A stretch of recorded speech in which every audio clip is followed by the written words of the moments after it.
Hello all, welcome back to another video and welcome to Sammy G's World of Cinema. Today on the channel, guys, is gonna be a response video to a thread that's just been created by my wonderful friend Ollie. Ollie loves film. Such a lovely guy in the film community, guys. Just a gentle soul, a lovely fella in the film community, and got a fantastic channel. And he did a fantastic video the other day talking about his favourite films from his childhood.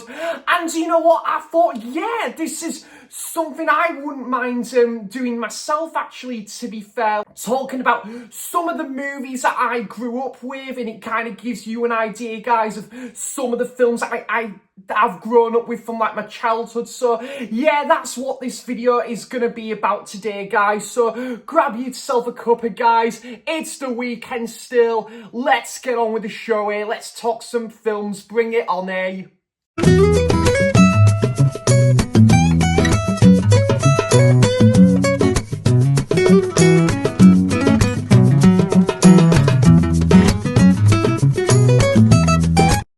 So the first one, I kind of went with a double bill here, guys, and yeah, this was it was kind of like at the time in like the early 2000s, I kind of was just kind of discovering a little bit about superheroes, and you know, like, I know, obviously, I think at the time, obviously, I was mainly watching a couple of, like, you know, obviously, like, animated shows growing up and stuff like that. I might do a video about some of my childhood shows as well at some point. But, yeah, this was just at the time when I was just getting into superhero movies, and this was kind of like my introduction to that. And I've gone for a double feature of Spider-Man 1 and 2 with Tobey Maguire. Yeah, this was the perfect introduction for me into the world, the movie realm of like superheroes. And Sam Raimi, what he did here was brilliant, you know, like Tobey Maguire, who's been in a lot of films prior to this, and he was perfect for the part of like Peter Parker. And you know, like, obviously Kirsten Dunst, yeah, as Mary Jane Watson, who does get a little bit of flack, I know, here and there, but I think she does still serve a purpose to the story. And yeah, I remembered me and a couple of my friends, like growing up, we'd be watching the first Spider-Man film on VHS and the second film as well. I think I just remembered like being at home one night, and I just remember like watching Spider-Man 2 for the first time on VHS. And I think, if I remember rightly as well, I did watch Spider-Man 2 before the original. Both fantastic movies. They don't need much introduction from me. I mean, the first one, obviously, just a great sort of introduction piece to, you know, like that, the trilogy from Sam Raimi, obviously. Willem Dafoe's The Green Goblin, just, yeah, absolute masterclass right there. And obviously just some good practical work as well. And yeah, I just really like, again, the score from Danny Elfman. And yeah, just some great like set pieces there as well. And Spider-Man 2, which in my opinion, guys, I think I just slightly prefer to the first film. Again, I just watched this religiously growing up. Obviously, you still had a great antagonist with like Dr. Ock there, played brilliantly by the underrated actor that's Alfred Molina. And yeah, again, just the New York setting. Spider-Man, it kind of focused a bit about the life of Peter Parker, but then you do focus on like sort of Spider-Man himself as well. So it kind of did remind me a little bit. There was some aspects that kind of have that sort of resemblance with like Iron Man 3 there, where you're focusing Peter Parker's Peter Parker, and then obviously in Iron Man 3, you're fucking in Tony Stark as Tony Stark. So, yeah, there is some similar aspects there, but yeah, the awesome scene with the train, by the way, guys, and, whoa, he stole that guy's pizza. Yeah, there's some iconic lines in there. The scene when he's in the elevator as well, and, oh man, and then obviously when he's basically just leaping from that building to that building. What a great time. So that is Spider-Man 1 and 2 there. Now, this is a film I remember coming out at the cinema. I didn't go and see it upon release. I think it was just other movies at the time that was kind of on my radar, and I'm trying to think what it was, because I remember like in the half term, like me, my mum, and my mum's friend and her daughter, we'd all go on like I think we'd be going to like cinema trips during half term, like at Cineworld Bradford. This was like before the View Cinema in Halifax opened in 2012 as well, and excuse me, but yeah, we did. I'm pretty sure the movie I saw was Arthur and the Invincibles, and I saw the trailer to this film, Bridge to Terabithia. Now, I didn't go to the cinema to see this, admittedly, but yeah, I think it was at school I think it was just before the Christmas holidays. It was like our last week of school, like one of them days at primary school when we would just be like watching a movie and stuff. We've catched up on all the work we needed to do and that, and then yeah, we had like we would be watching this film, Bridge to Terabithia. Yeah, I think this is such an underrated movie, by the way, guys. A really cool, like, fantasy film as well. And admittedly, Josh Hutcherson's not the greatest actor out there, guys, but he does serve a purpose to the story. And then you've got, I really don't know what happened to this girl, but Anna Sophie Fob, I want to say. Yeah, and I think they've got they've got a good like friendship in this film, and they kind of like they're having their own like experiences with school, and there's just other people that are just kind of just being a bit on like that. They're kind of just like wanting to cause like negative attention there, and they want to like drift away in that and go to their own like enchanted world, and this is where they would go to like Terabithia. And yeah, I think this is such a fun movie, guys. A film of two halves when you get to that reveal midway through the film, and it's quite it does take the film into a new approach, shall we say. But I do love, who is it, Zoe Deschanel as like the music teacher. This was, I think, a couple of years before 500 Days of Summer, which is like possibly my favourite film ever. Talk more about that in another video. But anyways, yeah, like Zoe Deschanel, again, I don't know what happened to her, actually. But yeah, she's in plays that music teacher, and she's definitely one of my favourite characters in the film as well. And also, just, again, I like kind of some of the, like, creature-like designs in there as well, and the location with the forest. It's just, yeah, it's a fun movie, guys. It just came out at that perfect time in the 2000s when a lot of these like fantasy movies was coming out. So that's Bridge to Terabithia. Right, guys, the next one is a film. Are you ready for this? This was possibly either the first or second film I ever went to see at the cinema. My dad took me to see this at the ABC Cinema in Halifax when that was opened at the time. And this film is not good. It is not good. It's not aged well. I get it. But you know what, guys? I hold so much nostalgia for it, and I'll explain why in a bit. And this might raise a few eyebrows. Thomas and the Magic Railroad. It's not good. It's not a good movie, but you know what, guys? It's, in my opinion, a fun, enjoyable movie. I just take this film for what it is. It's self-aware.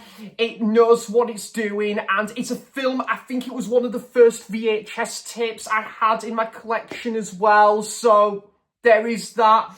But like, obviously, Thomas the Tank Engine, I know, obviously is part of, you know, it is a British product, and obviously it is, you know, like, obviously you've got Ringo Starr that does I remember growing up, the original Puppet TV series where Ringo Starr is the narrator. I grew up with that. I have so much nostalgia towards that still to this day. With this being an American version of Thomas the Tank Engine, and obviously I'm so used to seeing Thomas the Tank Engine as a British product, but I think just taking it for what it is, and it's not perfect, it's enjoyable. I think kind of voiceover is a little bit rocky here and there, and there's some cringe dialogue, but you know what, guys, again, it's all still fun at the end of the day. The Diesel that's like kind of is it that Diesel that's like the main villain in there? Thomas and Gordon will be chatting to each other, that Diesel come out of nowhere. Alec Baldwin at the time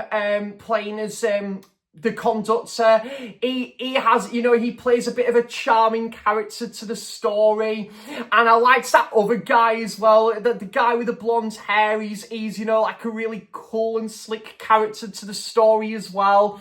And obviously you've got the side story in there with like Mary Wilson, and I think it's her grandfather. So there's a lot of charm to this movie, guys. I love kind of the side story with the railway engine with the lady in there as well, who comes later into the film. So yeah, it's a fun, daft movie, guys. And you know what? Like I say, it's not a particularly good movie, but I just hold so much nostalgia for it because I grew up with Thomas the Tank Engine, and I just remember watching this loads when I was younger. So that's Thomas and the Magic Railroad. Do you know what? I'm going to get them. The moment of truth. This is going to explain it in a minute.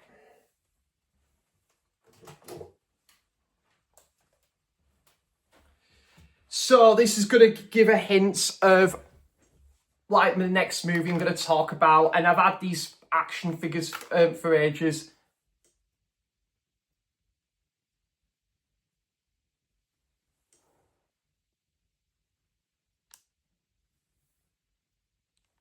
Yeah, you've probably guessed it now. The film is Small Soldiers. Yep, I again remember having this on VHS when I was younger. I remember watching it when it either came on the TV, it would have been around Christmas. And yeah, I just think it was just like nothing else I have ever seen before. Like, this is just a cracking movie.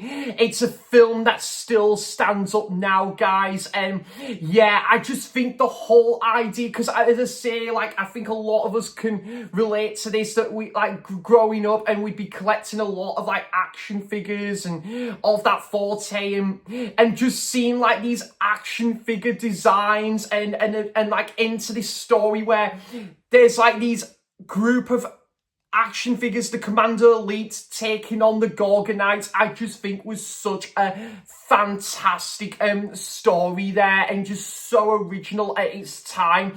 Basically, these action toys that just want to beat the shit out of each other. But what an awesome time of a movie, guys. I'm going to even say it, I would have even loved to seen like a sequel to this one. But even as a standalone movie, it still works. Again, like, I kind of, again, love, who is it again? The guy who obviously voiced Troy McClure, and who was in Jingle All the Way, who plays like their like next door neighbor, and then like the parents are kind of they've got like hectic things going on in their family, and then Alan and like like their son is kind of like he's a bit like jealous because obviously like that like Kirsten Dunst, who he does real like in this movie, isn't like dating this other guy, so he's a bit jealous of that. And yeah, I think he's just a bit fed up with like work and stuff and what's happening and stuff. But then when he meets like Archer, he kind of has a bit of a like he kind of has good chemistry there and stuff, and it's only him that can like hear him speak and no one else. And yeah, obviously there's a bit of a twist with like obviously the Commando Elite and the Gorgonites are trying to put an end to this like sort of destruction. It's a great movie, guys. Obviously, the final act is absolutely immense. Where obviously you've got the Barbie dolls, and you've got the Spice Girls. If you want to be my lover, playing in the background. Yeah, great fun movie, guys, and yeah, one I've got a lot of time for. And again, like the music from Jerry Goldsmith is just brilliant. So that is Small Soldiers. And I think, again, many other people could relate to this one as well. And that is the original Star Wars trilogy. Yep.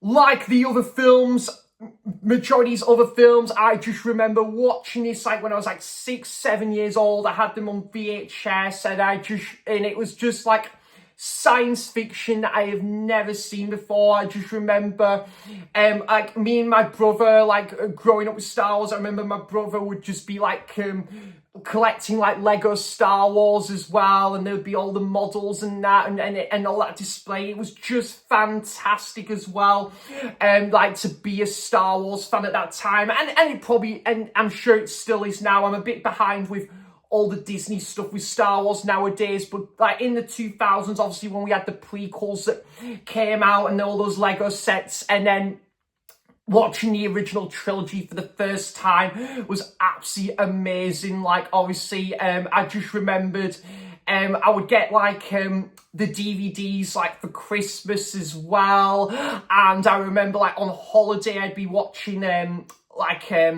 I think it was Revenge of the Sith where I watched that on holiday, and yeah, so the original Star Wars trilogy, yeah, holds so much nostalgia for me. It was like my go-to sci-fi at the time, like that and Doctor Who, and I just remember being like sort of like at primary school, and you know like and like everyone in my year group we were just obsessed with Star Wars, and just, yeah, we just couldn't like get enough of it as well. And just the Lego sets and the original trilogy, also the animated Star Wars, the Clone Wars series coming at the time as well. But yeah, it's just wonderful. It doesn't need any introduction, obviously.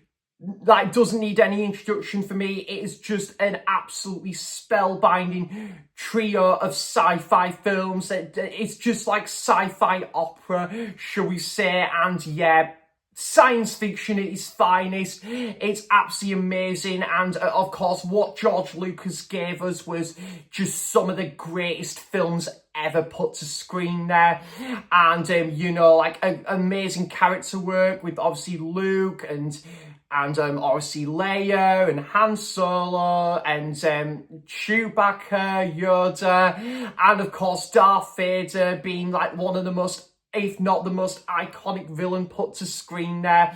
And my favourite of the trilogy is probably A New Hope as well, which yeah, kickstarted like a pretty like flawless like trio of films there. So that is the original Star Wars trilogy. Then I went for a film that I remember, like, this was kind of like a bit of a summer flick, this one. And I'm probably going to talk about this film again in a future video. And this ties into another film I'm going to talk about, because I was on holiday. It was in somewhere in Lancaster. I was on a holiday. It was with my mum and dad. My first 2 ever DVDs, and one of them was the SpongeBob movie. I remember when my parents kindly bought that DVD on holiday, and I remember just being in the in my the room that with the accommodation we were staying in,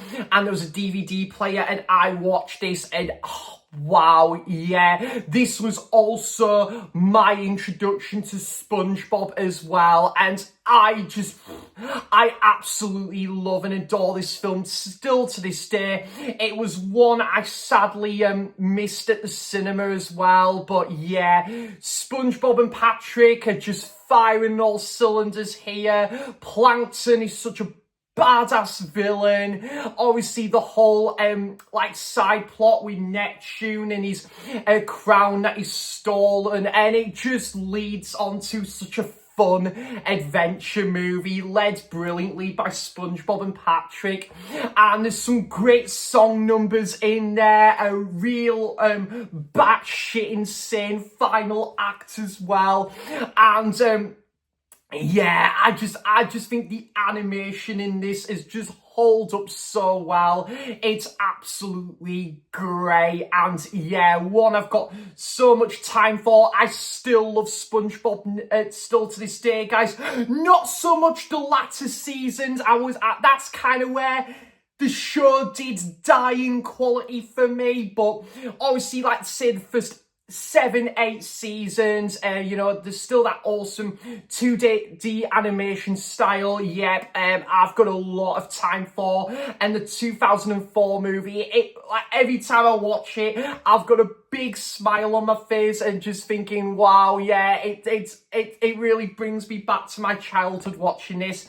So that's the 2004 SpongeBob movie, and then the other DVD that my parents bought for me on that holiday, and this was the first time I watched it. This came out the same year as the 2005 remake from Tim Burton, which, yeah, not really a fan of that, if I'm being honest, but this one is a million times better for me, and that is the original Charlie and the Chocolate Factory. I did grow up with the 2005 remake as well, guys, but this one, there's no competition. This is the pinnacle of Charlie and the Chocolate Factory movies right there. Even I know that the Timothée Chalamet film got pretty good reviews. I didn't really buy into that one, unfortunately, but this one, it stands the test of time.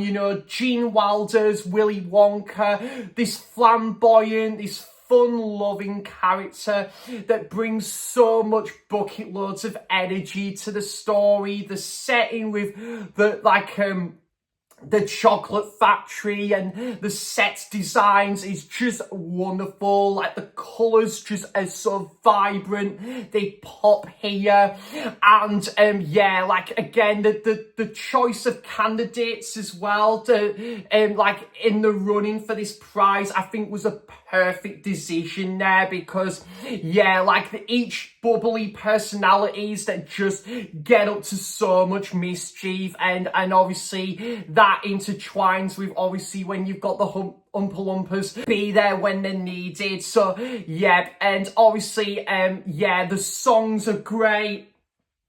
I love the musical numbers to this one. And again, it's just again, a lovely obviously family dynamic in there as well, and just great chemistry between Grandpa Joe and Charlie Bucket in this film as well, and and obviously the build up, the setup, for when these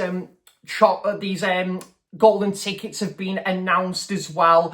Yep, it's just a fantastic film, guys, and has still held up so well. So that is the original Charlie and the Chocolate Factory there. Then I could have gone for many Disney movies I have grown up with, but I thought I would go with probably one of the Disney Pixar movies that I have watched the most.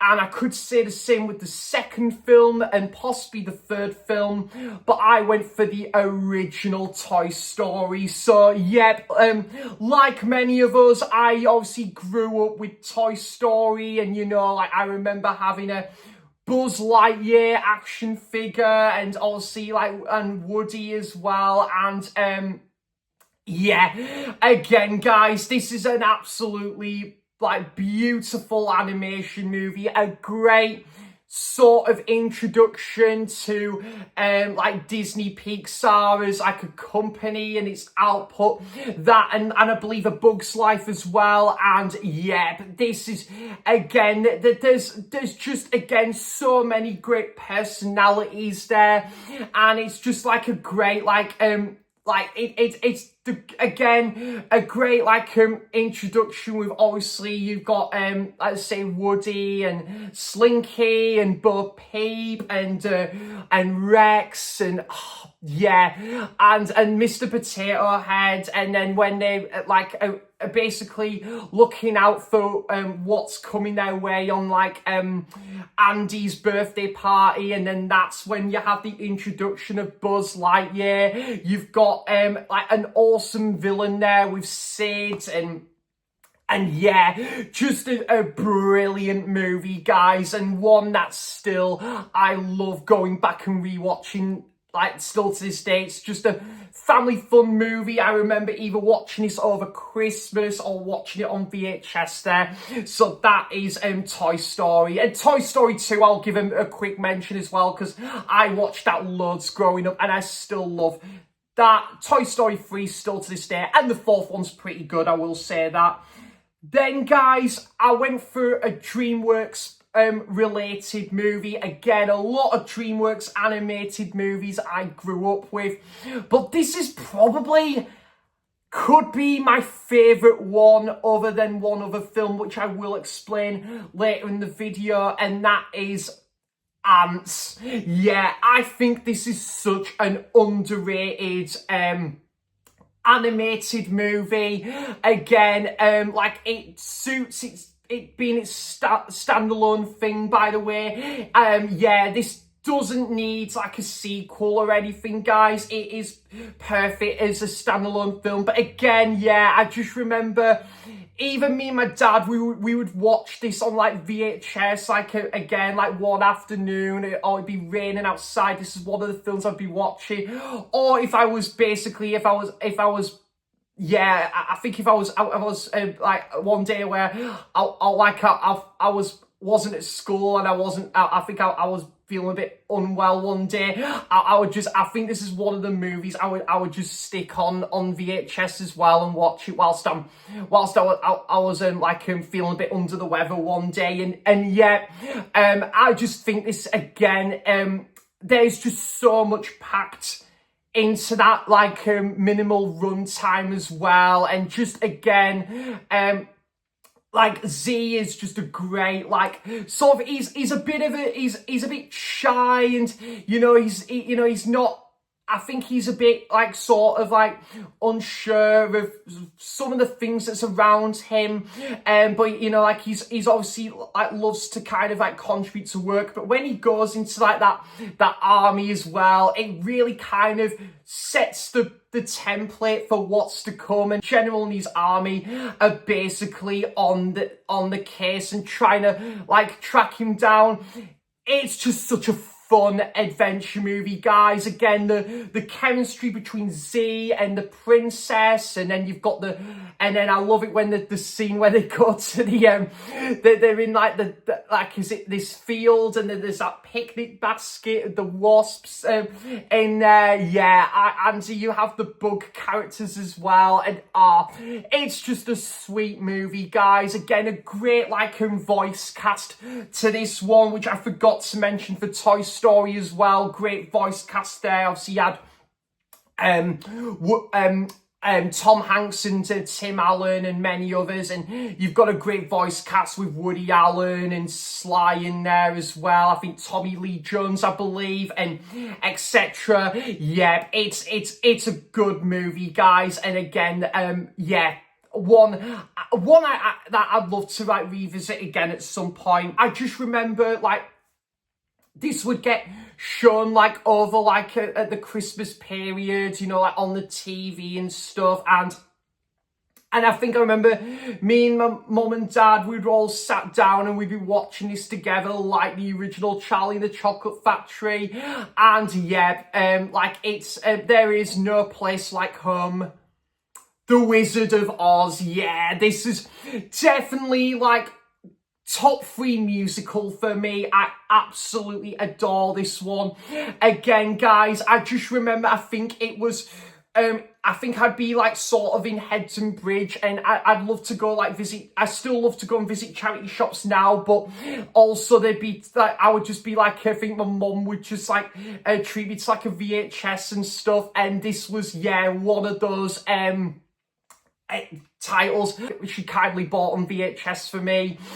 And yeah, it is a really just a really great, beautiful musical. And Dorothy, you know, when there's that twister, and you know, like there's a obviously it, and basically this was kind of one of the first films I think that ever did this, where they would have a blend between, obviously it would be black and white, and then rendered into colour there. I think this was one of the first early examples that a film did that, and yeah, it's just great, and a great song numbers, just great. Obviously it's some really dark moments as well, with obviously the Wicked Witch of the West and the monkeys as well, and some creepy score here and there. And yeah, I just love that kind of, again, the setting of the land of Oz, and the colours are just so vibrant. They are just so like eye candy, and it is just an absolutely wonderful film, guys. And again, I think my favourite character in this is the Scarecrow. The Scarecrow is probably my favourite character in the movie there as well. But yeah, just and also I love the Tin Man and the Lion and the Dorothy, and they all go, and Toto, when they're all on that wonderful adventure off to see the wonderful Wizard of Oz. Yeah, it's just a cracking movie that, you know, like is for all viewers, and it's just, again, one perfect one to either watch at Christmas or on a bank holiday. It is that staple for sure. So that is The Wizard of Oz. Right, guys, I tell you what, I'm gonna talk about a couple more childhood films for this video, and then I might actually do a sequel to this video, because there's a lot more of these like some of these childhood films that is coming back to mind now that I could easily like talk about. So I think what I'm gonna do is, guys, I think I might even do a follow-up to this one as well, because I think there's a few more now I'm actually thinking about. So yeah, I'll possibly do a sequel to this one, but for now I'll talk about a couple more of these, and then, but the other one I went for a bit of a different one as well. I think many of us have grown up with like one of the films from Robin Williams. You know, like Robin Williams, a lot of his films, you know, like are like considered to be like a childhood staple for a lot of people, and this is definitely a bit of a childhood staple for me. And it's a film, again, I too really have a soft spot for. I just think it is such a fun movie, guys, and that is Flubber. Yep. I think this is based off like an original, like you know, like Disney film as well, like in the 60s, I want to say.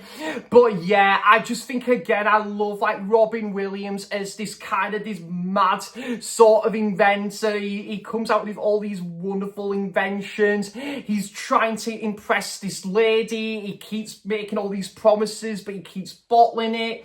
And he's got that robot as well, called, is it Beto or someone? Yeah, and I love that as well. And obviously, yeah, when you find about the sort of the gooey green flubber form of the flubber that comes into it. It makes for a daft, wacky, fun, energetic movie there. Pretty good villain as well. And I love the whole scene with the basketball scenes are just really fun. And the scene where the flubber and its form would just be like dancing along and that. Yeah, it's really just good fun, guys, and also, like I say, not a great movie, but a fun, enjoyable movie as well. And yeah, like again, I love kind of the way the film opens as well. And again, I do like kind of the love story side plot to this one as well. Yeah, I remember watching this one again, obviously, like a lot of Disney movies, I would have them on VHS, and this was one of them. I believe this was a film that we would watch, be watching at primary school before we broke up for the holidays and that. So that's Flubber there. Then I'll go for one more for this video, guys, and I think I might do a part 2 for this. But the other film I went for a bit of a different movie for this one, but this is a film, again, I know back in the 2000s there was basically there was these books that were kind of very popular at the time as well. I think it was called the Alex Rider books or something by Anthony Horowitz. Yeah, like I must admit, I don't think I've read too much of that guy's novels. I don't think I've read any of these Alex Rider books as well. But I know this did flop at the time. It was a commercial flop and it got a pretty ropey reception. But yeah, I remember my dad taking me to the cinema to see this one, and it just holds a great deal of nostalgia there. And also, again, it's kind of like